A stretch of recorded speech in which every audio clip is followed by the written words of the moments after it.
We'll try like this. Hello, welcome to the 31st. How's it going?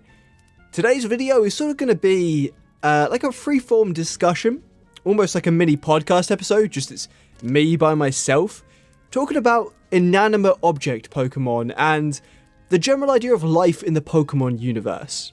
So as you can imagine, the idea of this video comes from the recent announcement of the hisuian form of Voltorb. Now, Voltorb is one of those Pokemon, along with maybe Magnemite, that's always been thought of as very much a man-made Pokemon, or a Pokemon that exists because of humanity. Like, thinking back, especially like in the Dex entries of Voltorb, it says stuff like, Voltorb's body contains elements not found in nature, you know, components that are unnatural, potentially human-made. There's also rumours of it, you know, being first discovered inside a Pokeball factory. People think that it might be a Pokeball that's been brought to life or possessed in some way.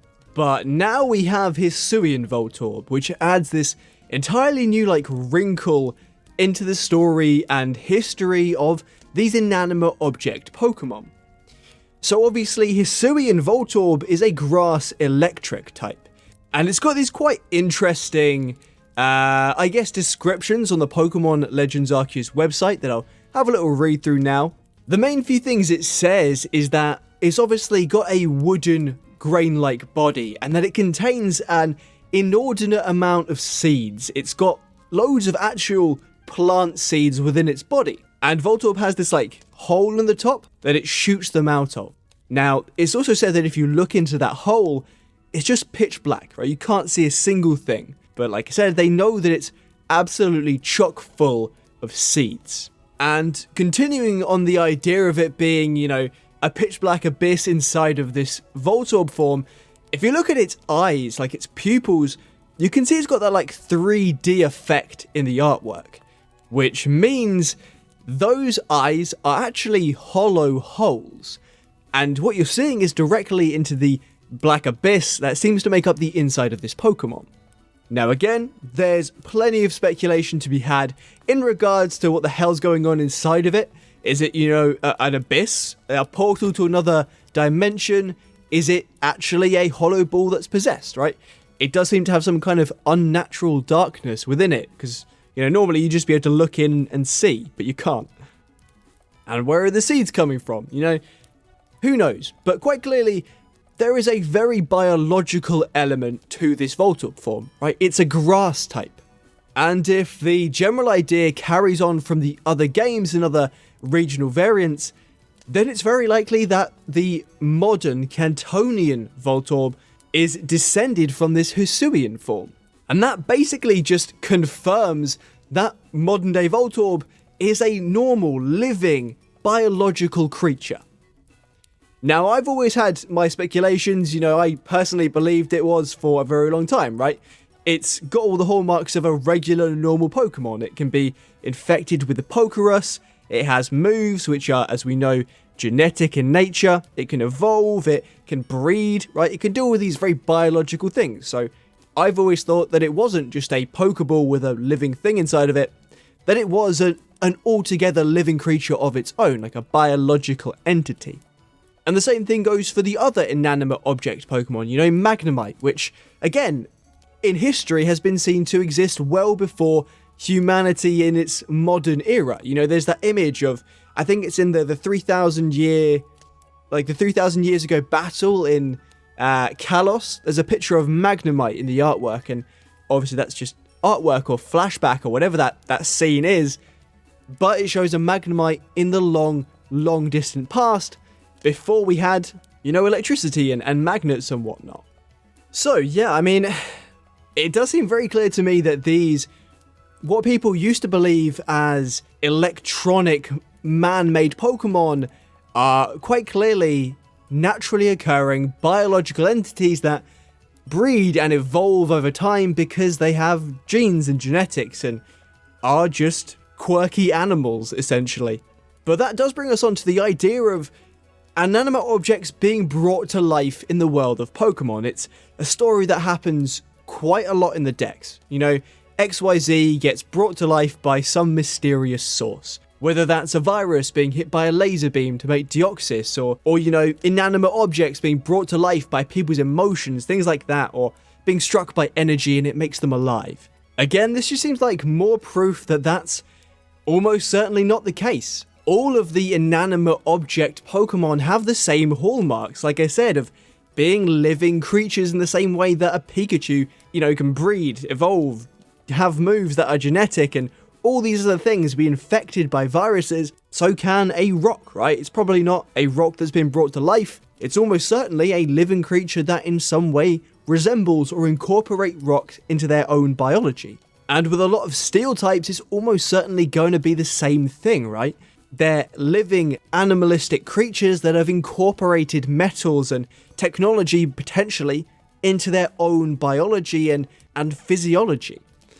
Especially as the most common culprit people talk to when they think about, stuff being brought to life in Pokemon is infinity energy, or I guess more accurately, the bioenergy of Pokemon. So the energy produced by a living Pokemon doing its normal biological processes, being alive and whatnot. In some way, this energy is supposed to be able to bring inanimate objects to life and give them sentience, I guess, by simply being put into them. And this somehow makes an entire species of living creatures that, manages to breed somehow and get across the world somehow. Again, when you put it like that, I think it just makes it seem all very, very unlikely. Especially when the alternative is so much more likely and realistic, right? That they are just living creatures that resemble inanimate things. And I think Voltorb is great proof of that.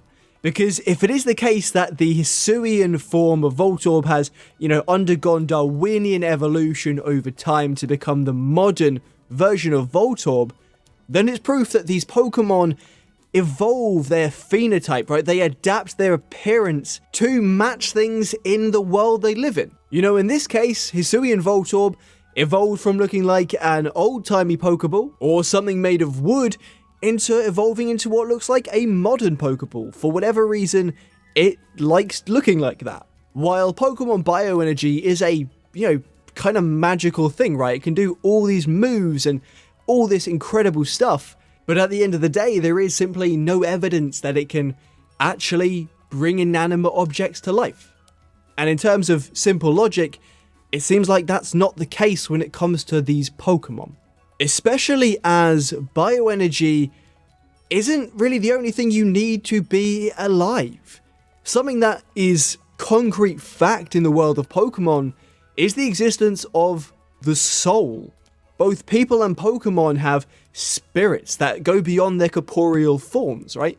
Ghosts exist in the world of Pokemon. Whether that be human ghosts, ghost girls, stuff like that, or the ghosts of Pokemon, which are also something we've seen. Spirits and the afterlife and immortal souls are real, okay? They exist in Pokemon. It's as simple as that. And for something to be brought to life, it requires more than just energy. It would require a soul as well. And I don't think that simply having energy would make an entire soul. That sort of seems unlogical, right? Energy doesn't equal soul. Obviously, how souls come to exist is something, I am not going to answer that kind of question for any reality. I have no clue how that would even work. That's a theological discussion you can have in the comments if you like, I suppose. But yeah, to me, it just seems that energy alone wouldn't be enough to make an entirely new living species, right? You would need a more spiritual and biological component to actually create life. And on that note, while I say ghosts are real, ghost Pokemon aren't normally ghosts. There's so many stories like in the decks of ghost Pokemon being literal ghosts, and I feel like it's, again, very unlikely, right? It just doesn't seem logical to me that things would be an actual ghost. Stuff like, okay, this is a reincarnated spirit that's now a Pokemon. Sure, whatever, ghosts are real. Be a reincarnated human, I don't care. But it's more along the lines of stuff like Banette's. Banette's origin story in the Pokedex is that it was originally a toy, like an actual doll that was discarded and grew to hate humans and humanity and became a ghost Pokemon as a result. Negative energy brought it to life. And it's the same sort of thing as, oh, it's an inanimate object, it's a doll, but if it had been possessed by something and brought to life, that wouldn't make an entire species of living things, right? It would just be a doll. It wouldn't be able to breed. It wouldn't be able to do any of the things that Pokemon can do because it's a doll. It doesn't make sense, right? It's not an animal. It's not a living thing at that point. It's just an inanimate object, and it wouldn't be able to do all the things that living things do. But, like I said, ghosts are real. Ghosts could be reincarnated. They could possess stuff. But a ghost possessing an object wouldn't make an entirely new species of Pokemon the way that Banette's Dex entries describe it. And in fact, Banette's isn't really ghosts either. It's sort of, I guess, more akin to demons. And for some reason, I don't think demons exist in the world of Pokemon. Demonic possession doesn't really seem like it's going to be a thing. Just going to put that out there. Maybe controversial. Don't think demons are real in Pokemon. Evil Pokemon? Yeah, loads of them. Satan? Probably not. Although, that being said, there is definitely one example I can think of off the top of my head that would be quite literally an inanimate object being possessed and becoming a Pokemon, or a ghost type Pokemon, and that would be shedinja. Right? Shedinja is straight up just like a corpse that has been possessed by a spirit, by a ghost, and has become a ghost type Pokemon as a result. In this case, it is the shed exoskeleton of Nincada that has been, possessed by a spirit. But I think that works, right? Because it is a formerly living thing. It's a corpse. It is part of a body that gets brought back to life because it's got a new spirit in it, because a new soul has entered it. And I think, obviously, ghost biology, don't really know how that would work. I don't know if it would bring the cells back to life or anything like that, or it keeps them maintained or whatever. Ghost biology wasn't something I studied in my degree. But because it is a formerly living thing that now has a spirit inside of it, it makes sense that it can do stuff that living things can do, It makes sense that it could breed. It makes sense that it can get the Pokerus virus, diseases. It makes sense that it keeps all of its stats, IVs, EVs, all of those stuff, because it used to be alive. It used to be part of a living thing. It died, and then it got brought back or possessed or whatever's going on there. But, shedinja is such a unique Pokemon. And I think that's why it's likely to be the only real case of a ghost-type Pokemon that's an actual ghost. We know pretty much for a fact that this one is possessed by a spirit, and it's the only one that has these functions that works the way it does. All the other ones, well, basically all the other ghost Pokemon are probably just otherworldly beings. Maybe they come from other realities, or they're just normal earthly Pokemon that have ghost-like powers, ghostly abilities, and therefore get the ghost type as a result. Now I'm thinking about it, now that I say it out loud, if you say, beings from other worlds with ghost-like powers, maybe demons are real. Maybe I was a bit hasty when I said demons don't exist. I don't know, kind of sounds like a demon to me, I guess. Or maybe it's an angel. Maybe shedinja is possessed by some kind of angel-like being. It has a halo after all. Maybe it's one of Arceus's angels up in Pokemon heaven. Yeah, I don't know if I have anything else to say. It's been fun, rambling on about, whatever I was rambling on about. I've forgotten most of what I said probably by now. But yeah, I think I covered some quite interesting topics, and I'd like to know what you think down below, What are your thoughts on the numerous things I've discussed today?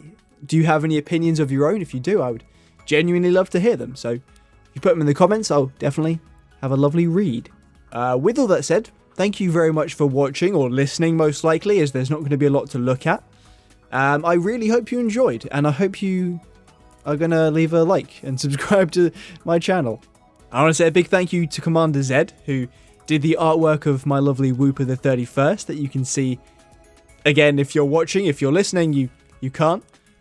And that's literally everything I can think of. Okay, we are done. All right, goodbye, everyone. Have a lovely day.